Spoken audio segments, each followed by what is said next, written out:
So you had to know this was coming. But am I really the only person who had a problem with our wannabe presidents or future president, one of them maybe, going down to the 9/11 memorial yesterday at Ground Zero?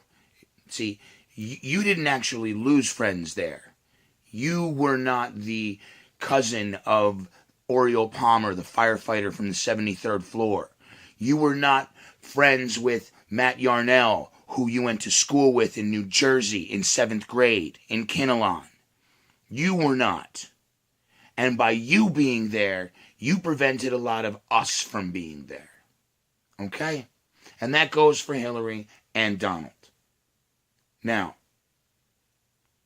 let's talk about America and how proud we are. We are so angry about a guy kneeling or refusing to stand, or guys linking their arms and putting up a fist, rather than standing quietly and observing the national anthem. We're outraged. But if they came out and said that they were doing that in protest of the way that we treat our veterans that go off to war on our behalf in the name of that flag and represent these freedoms and then return home just to be discarded, if they said they were standing up in protest for that, we would be calling them heroes. Wouldn't we? Because I'm going to tell you something. I'm ashamed of the fact that my Congress, my elected officials, think that it's more important to discuss steroids in baseball, or how much air was in a football, who got a blowjob, the deletion of emails, than it is to actually solve our homeless veteran problem. We actually make laws. You and I elected the officials that made it against the law to feed a homeless veteran out of your own pocket. You did that. I did that. By the way, Benghazi, not Hillary's fault. Your fault. My fault. We elected the Congress that when the State Department asked for more funding for embassy security, you and I elected the Congress that said, not only are you not going to get more money to help fight terrorism, you're going to get less money.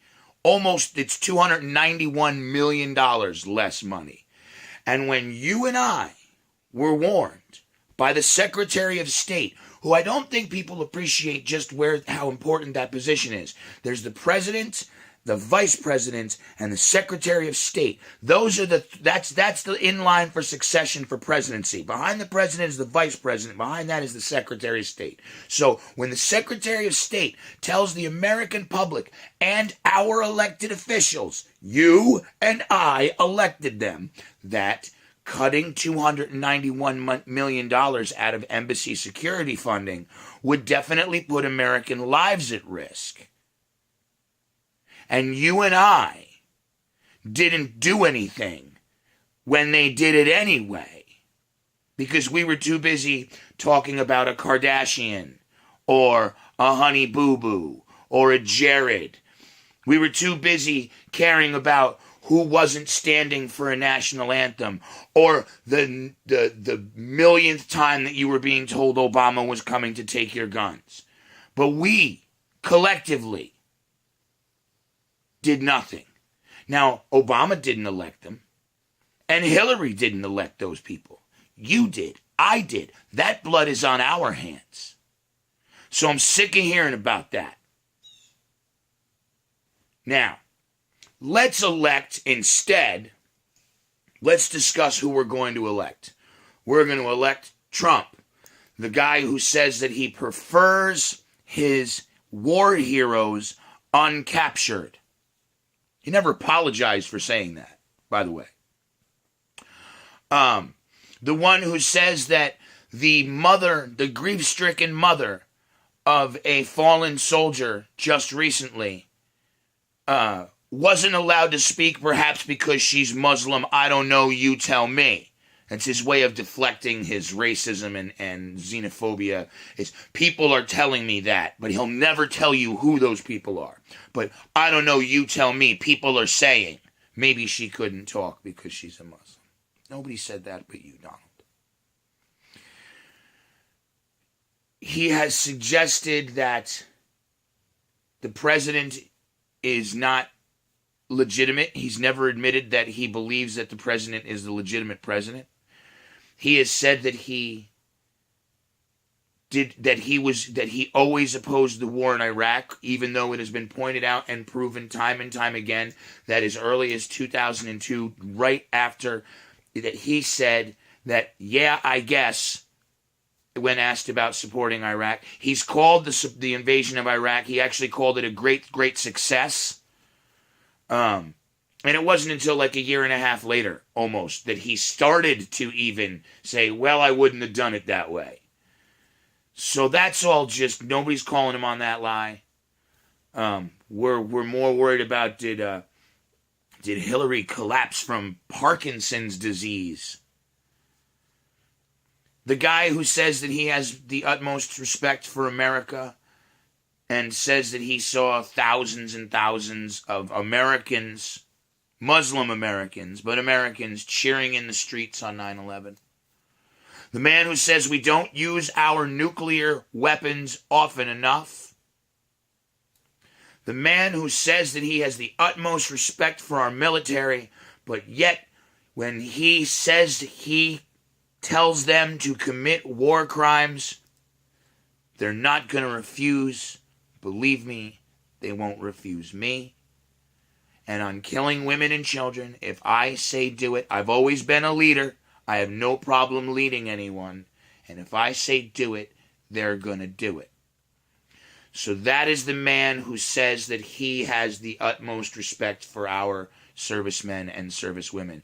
He also says that he knows more about ISIS than the generals. He also says that he feels like he has had military experience because he was in military school, New York Military Academy, actually. That would be like me saying I know more about ISIS and I have more military experience than a person that is currently serving because I went to Valley Forge Military Academy. It's just not true. So that's the guy. That's the guy we're going to give the nuclear codes to. The guy who says he's going to use them, we don't use them enough. And the guy who says that he has the utmost respect for our military, but he's going to tell them to commit war crimes. And that, and listen, if you're going to scream Benghazi at me, fine. I'm just going to come back at you with, it's your fault, it's my fault. You want to scream emails? Let's talk emails.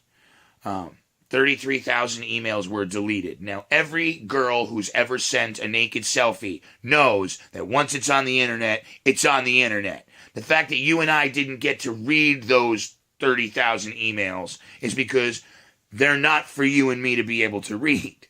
Okay? But if Hillary has to be indicted for using a private server and deleting emails, and you want to lock her up, I'm all for it. But on the way to get her, we need to stop by Bush's house, Cheney's house, and everybody in the State Department, Colin Powell, Karl Rove, all of them. They deleted 5 million emails. 5 million. 30,000, 5 million. And they were also found to have been using private emails, private servers. In fact, Colin Powell suggested to Hillary Clinton that she set up her own private email because the government one was too difficult to navigate and a pain in the ass. So if you're going to lock her up, you got to lock them up, and that's why no one's getting locked up.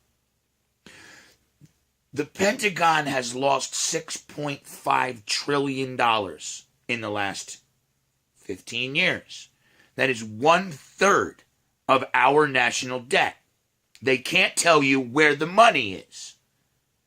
That didn't just happen under Obama.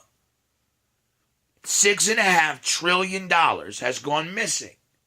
No one's talking about it. We're just blaming the black guy. We're still calling him a non-U.S. citizen Muslim.